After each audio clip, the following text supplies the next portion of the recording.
नमस्कार दोस्तों, आप सभी का स्वागत है आपके अपने प्यारे से study platform free education with Bhargav sir पर। और मैं आपका अपना दोस्त अजय भार्गव आप सभी का स्वागत करता हूं भाई। आज हम हरियाणा के उन सभी प्रमुख युद्धों के बारे में पढ़ेंगे जहां से कभी न कभी हरियाणा जीके के अंदर जरूर एक दो प्रश्न पूछा जाता है। तो जितने मेरे साथी हैं भाई, कॉपी पेन उठा लेना और बहुत अच्छे से आज इनको कवर करने का प्रयास करेंगे।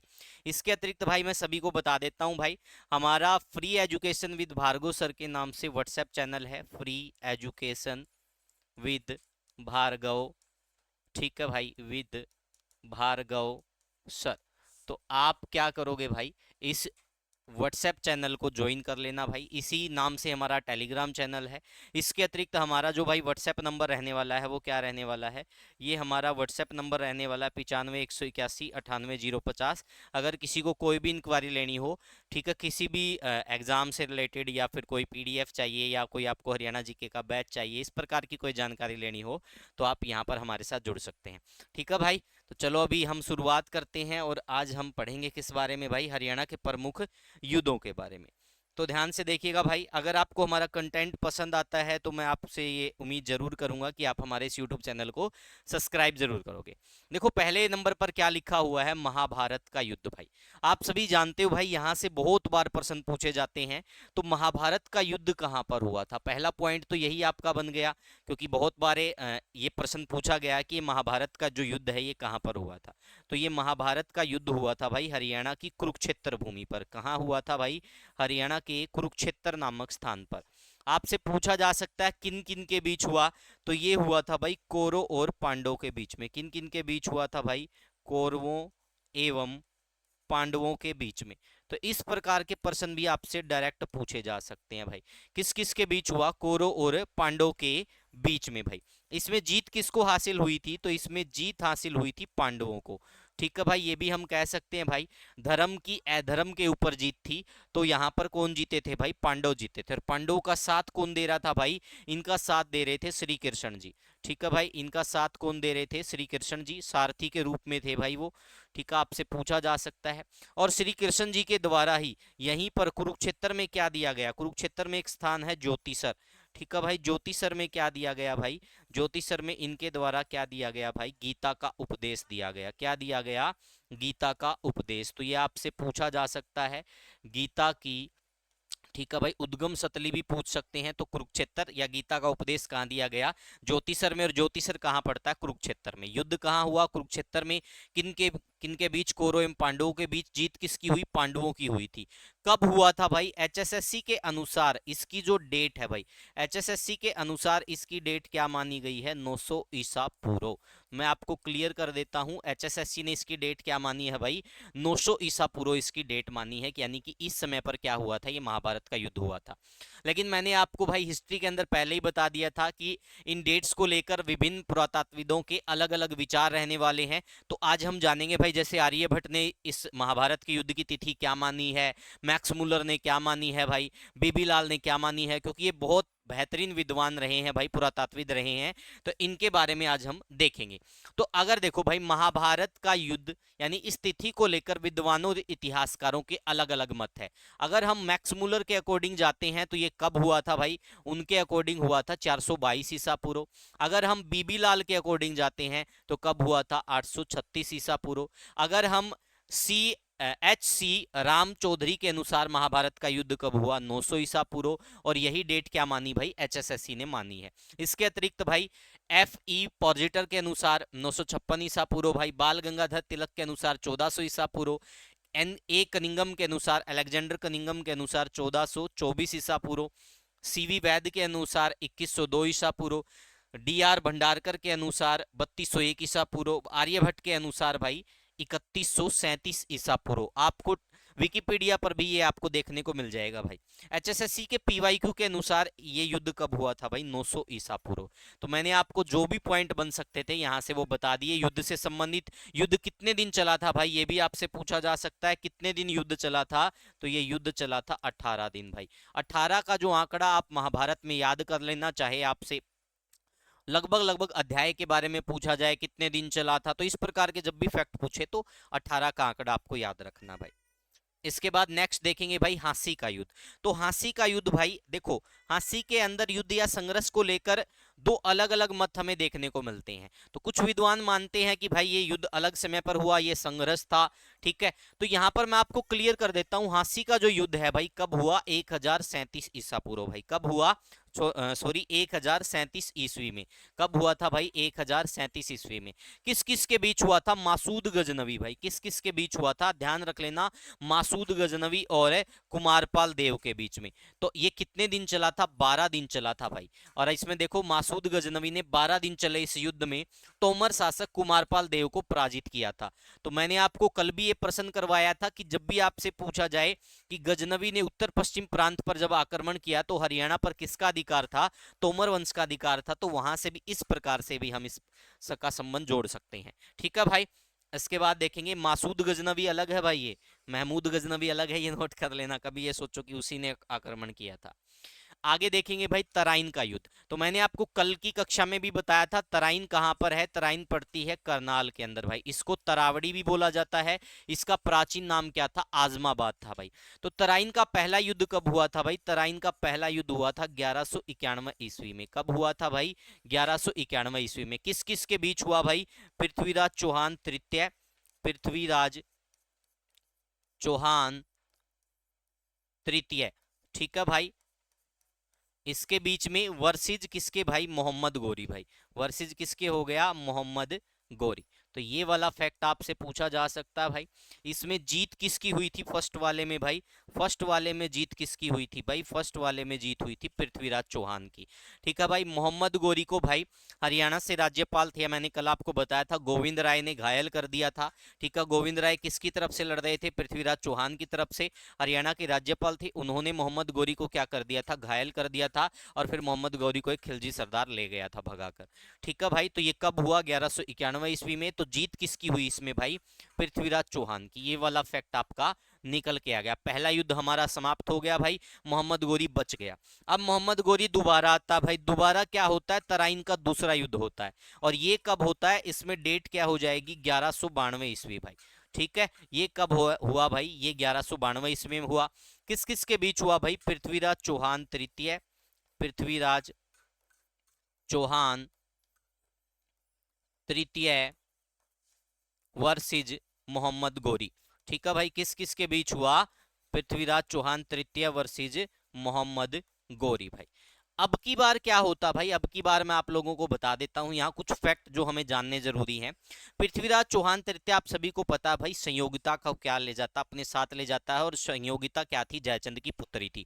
तो जयचंद इस अपमान का बदला लेने के लिए गुप्त रूप से किसकी सहायता करता है, मोहम्मद गोरी की सहायता करता है। तो धोखे से क्या होता भाई, इसमें कौन हार जाते हैं, इसमें पृथ्वीराज चौहान तृतीय क्या हो जाते हैं भाई, हार जाते हैं। तो यहाँ पर आपसे पूछा जा सकता है हारा कौन और जीता कौन। तो दूसरे युद्ध में मोहम्मद गोरी जीता था और हारा कौन था भाई, पृथ्वीराज चौहान तृतीय हारा था, ठीक है। तो ये था भाई द्वितीय युद्ध, तराइन का दूसरा युद्ध। इसके बाद हम नेक्स्ट पॉइंट की तरफ बढ़ेंगे भाई। जितने भी महत्वपूर्ण युद्ध होंगे वो सारे मैं आप लोगों को कराऊंगा। देखो मैंने आपको बताया था हाँसी के युद्ध या संघर्ष को लेकर अलग अलग मत। पहला हमने देखा 1037 ईस्वी, अगर वो पूछता है तो उस हिसाब से उत्तर दे दो। और दूसरा क्या हो गया भाई, युद्ध या संघर्ष, यहां पर हम देखेंगे क्या हुआ भाई, हाँसी का युद्ध या संघर्ष। हाँसी का युद्ध मोहम्मद गोरी के सेनापति कुतुबुद्दीन ऐबक एवं हाँसी के जाट सेनापति जाटवान मलिक के बीच सन 1193 ईस्वी में हुआ। इस युद्ध में कुतुबुद्दीन ऐबक की विजय हुई थी। तो ये भी आपसे पूछा जा सकता है। हाँसी के दो संघर्ष के बारे में मैंने आपको बताया, एक 1037 वाला और एक कौन सा हो गया, 1193 ईस्वी वाला। तो दोनों में से जो भी आपसे पूछा जाए आप दोनों के बारे में विस्तार पूर्वक बता देना भाई, ठीक है। यहां तक सारी चीजें क्लियर है। देखो युद्ध के बारे में सीधा डायरेक्ट सब प्रश्न पूछा जाता, किसने किसका साथ दिया, कब हुआ, कहां पर हुआ, तो वो सारी चीजें क्लियर है। हुआ कहां, हाँसी जब नाम ही दिया तो आपको पता हाँसी हिसार में पड़ता है, ठीक है भाई। वो सारी चीजें मैंने आपको बता दी थी। इसके बाद नेक्स्ट देखेंगे भाई तराइन का तीसरा युद्ध भाई, ये भी बहुत महत्वपूर्ण था। तो तराइन का तीसरा युद्ध जो हमें कब देखने को मिलता भाई, ये हमें देखने को मिलता है 1215-16 में भाई, ठीक है। अब आप कहोगे कि सर 1215-16 क्यों लिखा है, क्योंकि कोई भी विद्वान भाई एक मत पर सहमत नहीं है। कोई 1215 दिसंबर में बताता है, कोई जनवरी 1216 में बताता है, तो इसलिए 1215-16 लिखा गया भाई, ठीक है। तो ये किस किस के बीच हुआ था भाई, ये हुआ था इल्तुतमिश व इल्तुतमिश व इल्तुतमिश वर्सेस यल्दीज, ठीक है भाई, ताज उल दीन यल्दोज, यल्दोज या यल्दीज हमें देखने को मिलता है। ठीक है भाई, तो इसमें जीत किसकी हुई थी भाई? इसमें जीत हुई थी इल्तुतमिश की। किसकी जीत हुई थी भाई? इल्तुतमिश की इसमें क्या हो गई थी? जीत हो गई थी। तो यहां तक आई थिंक आप समझ गए होंगे भाई। तराइन की तीनों लड़ाइयों के बारे में मैंने आपको बता दिया, कब हुआ, किन किन के बीच हुआ, किसकी जीत हुई, कौन सा स्थान था, तराइन कहाँ पड़ता है, तराइन का प्राचीन नाम क्या था, सारे फैक्ट हमारे क्लियर हो चुके हैं। अब हम आगे बढ़ते हैं भाई। इसमें जीता कौन था? इल्तुतमिश इसमें जीत गया था। इल्तुतमिश ने क्या किया था? ताजुद्दीन यल्दोज को क्या किया था? हरा दिया था भाई। इसके बाद आगे देखते हैं सिरसा का युद्ध। तो ये भी बहुत महत्वपूर्ण रहने वाला है, तो जितने भी साथी हैं सभी को मैं बता देता हूं। सिरसा का युद्ध 22 अगस्त 1320 को खिलजी वंश के अंतिम सुल्तान नसीरुद्दीन खुसरो शाह और दीपालपुर पंजाब के तत्कालीन गवर्नर गाजी मलिक के बीच सिरसा, जिसका प्राचीन नाम क्या है? सरस्वती नगर या सैरिसक, ठीक है भाई, में हुआ था। इस युद्ध के परिणाम स्वरूप खिलजी वंश का अंत और तुगलक वंश का क्या हुआ था? उदय हुआ था भाई। ठीक है, आपसे पूछा जा सकता है तुगलक वंश के उदय के रूप में किस युद्ध को जाना जाता है? तो सिरसा युद्ध को जाना जाता। कब हुआ? 22 अगस्त 1320 में। किस किस के बीच हुआ? सारी बातें मैंने आपको बता दी यहां पर। अब तुगलक वंश यानी जो जीता उसने ही क्या की भाई? फिर तुगलक वंश की बाद में जाकर स्थापना के रूप में इसने स्थापित किया भाई। ठीक है, समझ में आ गया? यहां पर आगे बढ़े, चलो भाई। नहीं बेटा, फोन नहीं, फोन नहीं, नहीं चिपू। चलो भाई नेक्स्ट पॉइंट की तरफ बढ़ते हैं। अगला पॉइंट देखो भाई, तैमूर लंका आक्रमण। मैंने आपको कल भी बताया था, ये वाला फैक्ट बहुत जरूरी है भाई। तैमूर लंका जो आक्रमण है हरियाणा पर 1398 ईस्वी में माना जाता है। कब हुआ था? 1398 ईस्वी में। देखो क्या होता है यहाँ पर। 1398 ईस्वी में भटनेर हनुमानगढ़ राजस्थान को लूटने के बाद गग्गर नदी के किनारे होते हुए हरियाणा में प्रवेश किया गया। तैमूर की आत्मकथा मलफुजात ए तैमूरी के अनुसार तैमूर ने सिरसा, फतेहाबाद, टोहाना, कैथल तथा पानीपत को लूटा था। तो भाई मैंने आपको ये भी बताया था कल की कक्षा में कि ये कहां पर रुका था। ये सिरसा के अंदर भाई। जो अभी अनकाई दल झील जिसको हम कहते हैं, अनकाई दल कहां पर है? सिरसा में। तो वहीं पर क्या होता था भाई? वहीं पर क्या होता था? किन्नरे होज खास हुआ करता था, तो वहां पर ये रुका था भाई। ठीक है, नेक्स्ट पॉइंट, पानीपत का प्रथम युद्ध भाई। तो आप सभी को पता है पानीपत का प्रथम युद्ध कब हुआ था? 21 अप्रैल 1526 को हुआ था। कब हुआ था भाई? 21 अप्रैल 1526 को। ये डेट जरूर याद रख लेना भाई, ये बहुत बार एग्जाम में पूछ चुके हैं एचएसएससी वाले। ठीक है, तो ये किस किस के बीच हुआ? इब्राहिम लोदी और बाबर के बीच लड़ा गया। इस युद्ध में इब्राहिम लोदी मारा गया, यानी मौके पे ही मारा गया था। और वहीं पर पानीपत में इसका क्या बना दिया गया? मकबरा बना दिया गया। तो आपसे इब्राहिम लोदी का मकबरा या कब्र पूछी जाए तो कहां है? पानीपत के अंदर है। बाबर इसमें जीत गया था भाई।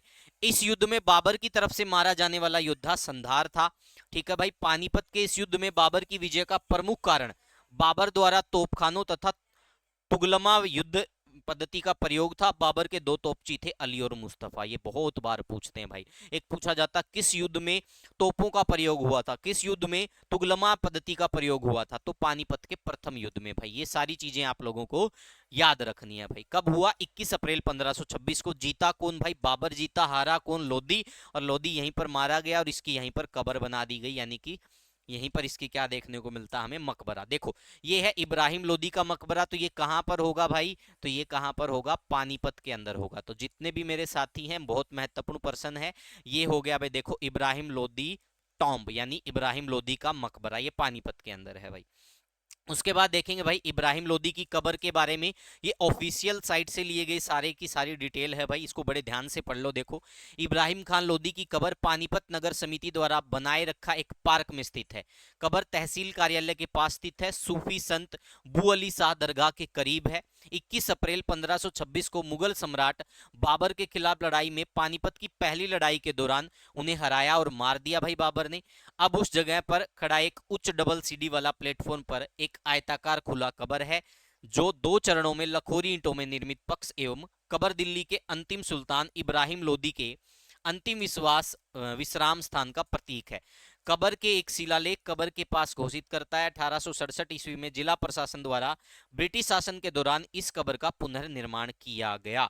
तो ये सारे जो ये फैक्ट लिया गया भाई, ये डिस्ट्रिक्ट की जो साइट है वहां पर जो आर्कियोलॉजिकल प्लेस है वहां से लिया गया, या पुरातात्विक संरक्षित स्थल है, या जो पुरातत्व की दृष्टि से महत्वपूर्ण स्थल है वहां से ऑफिशियल डाटा सारा का सारा।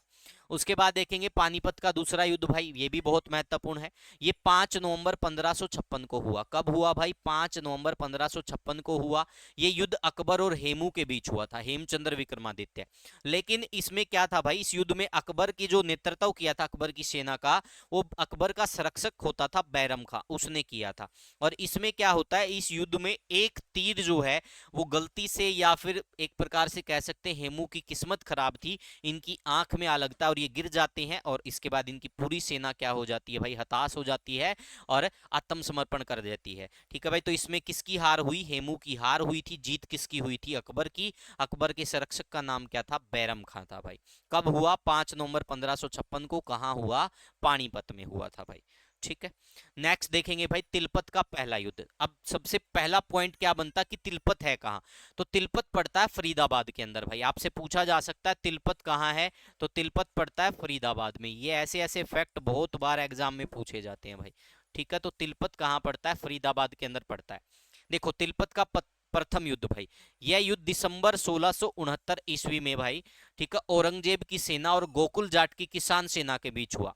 इस युद्ध में मुगल सेना का नेतृत्व मथुरा के फौजदार हसन अली और उनके पेशकर शेख राजुद्दीन भागलपुर तथा किसान सेना का नेतृत्व सेना के कमांडर गोकुला तथा उनके ताऊ उदय सिंह सिंधी ने किया। इस युद्ध में औरंगजेब की सेना की विजय हुई थी। यहां से जो प्रश्न पूछा गया था एचएसएससी के द्वारा, वो पूछा गया था कि मुगल सेना का नेतृत्व किसने किया था? हसन अली और शेख राजुद्दीन ने। ये प्रश्न एचएसएससी पूछ चुकी है, तो इस वाले प्रश्न को बड़े ध्यान से कर लेना भाई। यहां तक चीजें क्लियर। तिलपत का पहला युद्ध कब हुआ, कहां हुआ, किस किस के बीच हुआ, ठीक है भाई, और इसमें कौन जीता, सारे पॉइंट मैंने आप सभी को बता दिए भाई। अब हम आगे बढ़ते हैं नेक्स्ट प्रश्न की तरफ। उसके बाद देखेंगे चंदा गांव का युद्ध भाई। तो चंदा गांव का युद्ध देखो कहां हुआ था। यह युद्ध तत्कालीन भटनेर हनुमानगढ़ के शासक हसन खां भट्टी, जो रानिया सिरसा फतेहाबाद क्षेत्र का शासक था, तथा पटियाला के राजाओं के पूर्वज आला सिंह के पिता रामा के मध्य फतेहाबाद के चंदा गांव के पास 1707 ईस्वी में हुआ भाई। अब ये चंदा गांव देखो भाई, एक्चुअली क्या हो सकता है, क्या पता भी कहीं चेंज हो गया हो, मैंने भी नहीं वेरीफाई किया है, तो आप देख लेना चंदा गांव कहां पर है एट प्रेजेंट। ठीक है, गूगल आपके पास सर्च कर सकते हो ना, तो थोड़ा कष्ट कर लेना भाई। ठीक है, इस युद्ध में हसन खां को हरा दिया, जिसके परिणाम स्वरूप भाई इसमें क्या हुआ था भाई, देखो रामा ने इस युद्ध में किसको हरा दिया? हसन खां को हरा दिया, जिसके परिणाम स्वरूप उसे सिरसा क्षेत्र को छोड़कर वापस भटनेर लौटना पड़ा, और रामा की मृत्यु के बाद ही वह इधर दोबारा आ पाया था भाई। तो ये सारी की सारी भाई जो भी मैं आप लोगों को करवा रहा हूं, इसकी कंप्लीट पीडीएफ सीक्वेंस वाइज सारी की सारी वीडियो हमारे स्पेशल हरियाणा जीके के बैच में, और जो हमारा स्पेशल सीटी का बैच लॉन्च होगा वो 1 साल का मैंने टाइम पीरियड रखा है, उसमें मैं पूरा का पूरा complete video plus PDF sequence wise सारी चीजें डालूंगा। तो उसके बारे में अगर किसी को जानकारी लेनी है तो हमारा ये व्हाट्सएप नंबर रहेगा 95 181 98 050, इस पे आप कंप्लीट जानकारी ले सकते हो। ठीक है, कोर्स के बारे में। बाकी यूट्यूब पर भाई फ्री क्लासेज ऐसे ही चलती रहेगी, सिर्फ इसका पीडीएफ का फॉर्मेट आपको वो अलग से मिलेगा पेड बैच में। अब देखो भाई आगे आ गया करनाल का युद्ध भाई। ये वाला युद्ध बहुत महत्वपूर्ण है, इसकी डेट एचएसएससी द्वारा पूछी जा चुकी है 24 फरवरी 1739 को। करनाल का युद्ध कब हुआ? 24 फरवरी 1739 को। करनाल के स्थान पर क्या होता भाई, नादिर शाह और मोहम्मद शाह रंगीला के बीच ये हुआ। नादिर शाह क्या था? एक ईरानी शासक था भाई। ठीक है, इसके बीच में और मोहम्मद शाह रंगीला के बीच में युद्ध हुआ, जिसमें नादिर शाह विजय हुआ।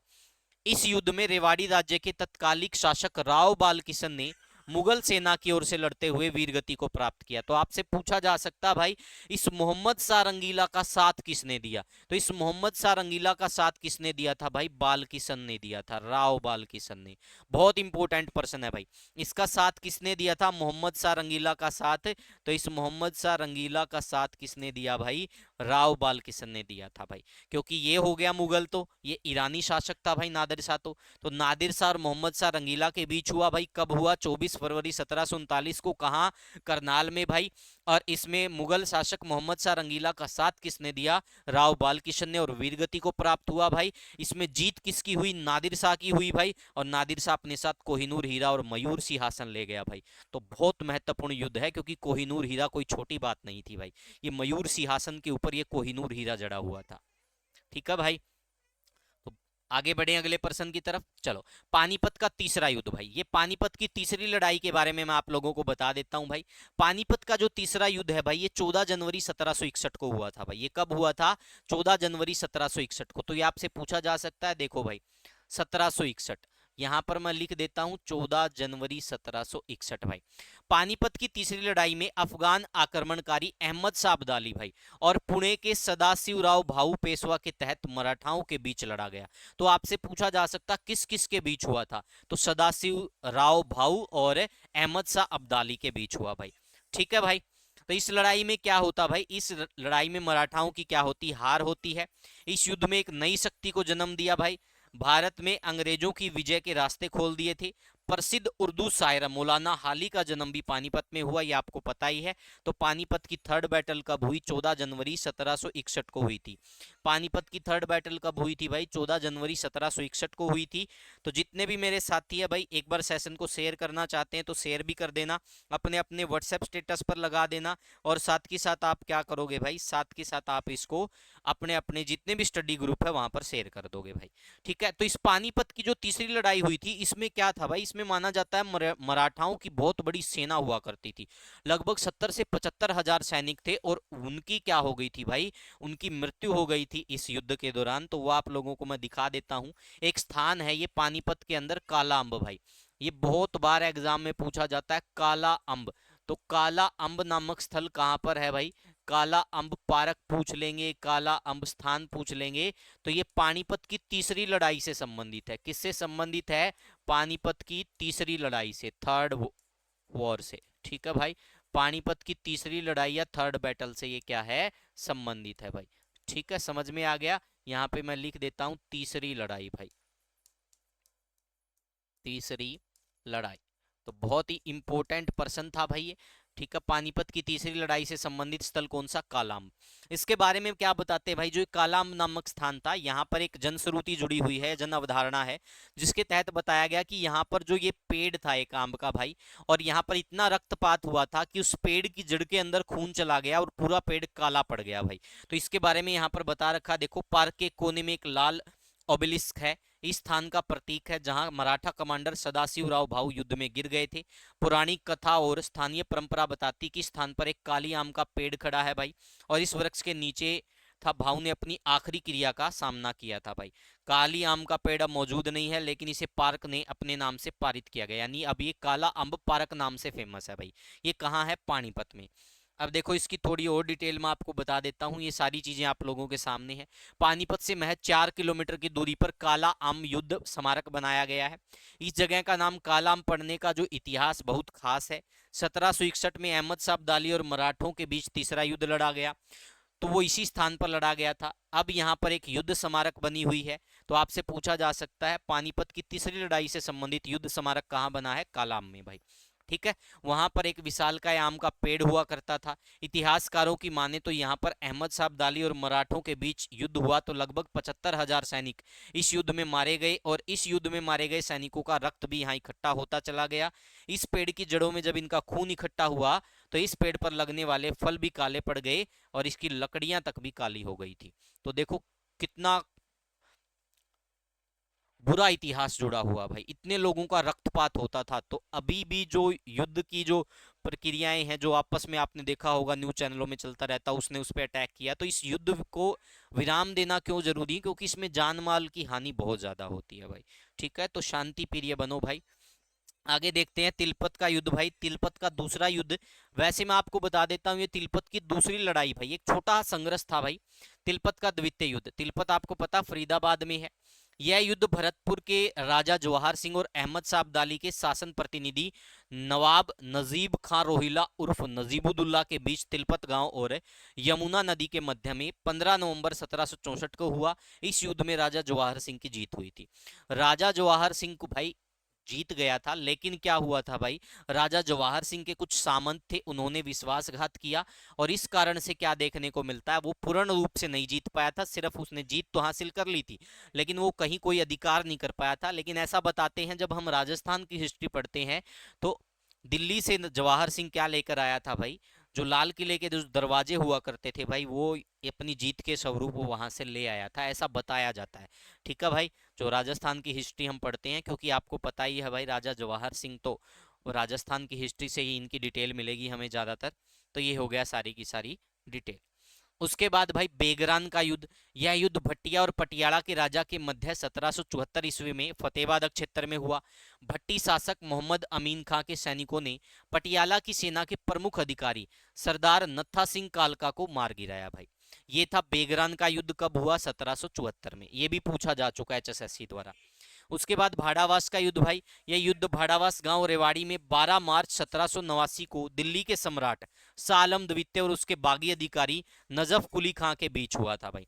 जब मुगल बादशाह की सेनाएं हार गई, तब बेगम समरू ने कमाल संभाली और सारी बाजी पलट कर रख दी। तो ये जो गांव था भाई भाड़ावास, ये 1808 से लेकर 1816 ईस्वी तक गुरुग्राम जिले का मुख्यालय रह चुका है। उसके बाद नारनौंद का भाई। नारनौंद का युद्ध 1799 में हुआ। सिखों और हांसी के शासक जॉर्ज थॉमस के बीच हुआ था भाई। और इसमें यह क्या हुआ था? जॉर्ज थॉमस की विजय हुई थी। ये एचएसएससी पूछ चुकी है भाई, कभी भी दोबारा रिपीट ये प्रश्न पूछ सकती है। नारनौंद का युद्ध किस किस के बीच हुआ, कौन जीता? ठीक है भाई, एचएसएससी इसको पूछ चुकी है। इसके बाद नेक्स्ट देखेंगे भाई बेरी का युद्ध भाई। तो बेरी आपको पता झज्जर में पड़ता भाई। बेरी वैसे प्रसिद्ध क्या है? अपने मंदिरों के कारण ज्यादा मंदिर हमें देखने को मिलते हैं भाई। लेकिन यहाँ पर क्या पढ़ेंगे हम? बेरी के युद्ध के बारे में पढ़ेंगे। तो हांसी के शासक जॉर्ज थॉमस की बड़ी हुई शक्ति सिंधिया और उसके सेनापति पैरों के लिए, पैरो इसके सेनापति का नाम था, ईर्ष्या और भय का कारण थी। थॉमस को सिंधिया की सत्ता स्वीकार करने के लिए कहा गया, लेकिन उसने मानने से इनकार कर दिया। उधर सिख भी थॉमस के शत्रु बन गए थे। उन्होंने भी मराठों के सेनापति से सांठगांठ कर ली और सन 1801 के उत्तरार्ध में सभी सिख शासकों की सेना इकट्ठी कर ली गई तथा जनरल पैरो ने बोरकिन लुई नामक कमांडर के अधीन मराठा सेना भी सहायता हेतु भेज दी। जॉर्ज हांसी व जहाजगढ़ से सेना बेरी के समीप पड़ाव लगा लिया। बोरकिन व सिखों की सेनाओं ने इकट्ठे होकर थॉमस की सेना पर हमला कर दिया, लेकिन उनकी आशाओं के विपरीत बेरी के युद्ध में थॉमस की सेना ने सिखों व मराठों के काफी सैनिकों को मार गिराया। बोरकिन ने कुछ दिन के लिए युद्ध विराम कर दिया और अतिरिक्त सेना मंगवाई और युद्ध फिर दोबारा से हुआ भाई। ठीक है, तो ये सारी की सारी बातें यहाँ पर लिख रखी है। ठीक है, इसके बाद फिर से युद्ध लड़ा गया भाई। और इस बीच जहाजगढ़ के किले का गोला बारूद समाप्ति के कगार पर पहुंच गया। तो किलेदार सिताव खां बोरकिन से जा मिला, इसलिए मजबूर होकर थॉमस ने आत्मसमर्पण कर दिया और फिर वह अपने द्वारा स्थापित राज्यों को छोड़कर अंग्रेजों के क्षेत्र में चला गया, जहां शीघ्र ही उसकी मृत्यु हो गई। इसे जॉर्जगढ़ जहाजगढ़ की लड़ाई भी कहा जाता है। कुछ इतिहासकारों का मानना है कि जॉर्जगढ़ की पहली लड़ाई 27 सितंबर 1801 को हुई, जिसमें बोरकिन की तरफ से लुई फर्डिनेंड स्मिथ ने भाग लिया और जॉर्ज थॉमस का साथ कैप्टन हर्सी हॉपकिंस और बिर्च ने दिया।